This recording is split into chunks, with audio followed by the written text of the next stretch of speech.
मैं इस बुढ़िया के साथ स्कूल नहीं जाऊंगा और न वापस आऊंगा। सपना अपने 10 वर्षीय बेटे सार्थक के मुंह से ये शब्द सुनकर सन्न रह गई। ये क्या कह रहा है? अपनी दादी को बुढ़िया क्यों कह रहा है? कहां से सीख रहा है इतनी बदतमीजी? सपना सोच ही रही थी कि इतने में बगल के कमरे से सार्थक के चाचा निकले और पूछा, क्या हुआ बेटा? सार्थक ने फिर कहा, चाहे कुछ भी हो जाए, मैं इस बुढ़िया के साथ स्कूल नहीं जाऊंगा। हमेशा डांटती रहती है, मेरे दोस्त मेरा मजाक उड़ाते हैं। घर के सब सदस्य सार्थक की बातें सुन अचंभित थे। सार्थक को स्कूल छोड़ने और लाने की जिम्मेदारी दादी की थी। पैरों में दर्द रहता था, पर पोते के प्रेम में कभी शिकायत नहीं करती थी। बहुत प्यार करती थी पोते को, क्योंकि घर का पहला पोता था। पर अचानक सार्थक के मुंह से उनके लिए ऐसे शब्द सुनकर सबको आश्चर्य हो रहा था। रात को खाने पर उसे बहुत समझाया गया, पर वो अपनी जिद पर अड़ा रहा।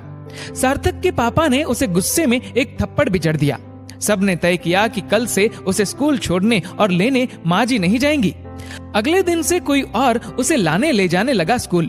पर सपना का मन विचलित रहने लगा कि आखिर उसने ऐसा क्यों किया। सपना नाराज भी बहुत थी सार्थक से।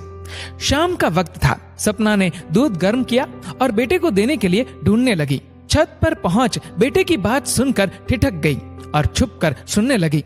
सार्थक अपनी दादी की गोद में अपना सर रखकर कह रहा था, मैं जानता हूँ दादी कि मम्मी मुझसे नाराज है, पर मैं क्या करता। इतनी ज्यादा गर्मी में भी वो आपको मुझे लेने भेज देते थे। आपके पैरों में दर्द भी तो रहता है। मैंने मम्मी से कहा तो उन्होंने कह दिया कि दादी अपनी मर्जी से जाती है। दादी, मैंने सबसे झूठ बोला, बहुत गलत किया, पर आपको परेशानी से बचाने के लिए मुझे और कुछ नहीं सूझा। आप मम्मी से कह दो ना कि मुझे माफ कर दे। सार्थक बस यही कहता जा रहा था। सपना को अपने बेटे के झूठ बोलने के पीछे के बड़प्पन को महसूस कर गर्व हो रहा था। उसने दौड़कर सार्थक को गले लगा लिया और बोली, नहीं बेटे, तुमने कुछ गलत नहीं किया। हम सभी पढ़े लिखे नासमझों को समझाने का यही तरीका ठीक था। शाबाश बेटा, शाबाश। हमारे घर के बड़े बुजुर्ग हमारे आने वाले कल का आईना है। उनका यथोचित सम्मान और देखभाल करें। यकीन मानिए, आपके भी बूढ़े होने के दिन नजदीक ही है। दोस्तों, आपको ये वीडियो अच्छा लगा हो तो इस वीडियो को लाइक करिएगा, शेयर करिएगा ज्यादा से ज्यादा लोगों तक, और ऐसे ही और भी इंस्पिरेशनल वीडियोस के लिए हमारे फेसबुक पेज को फॉलो जरूर करें। धन्यवाद। डाउनलोड मौज।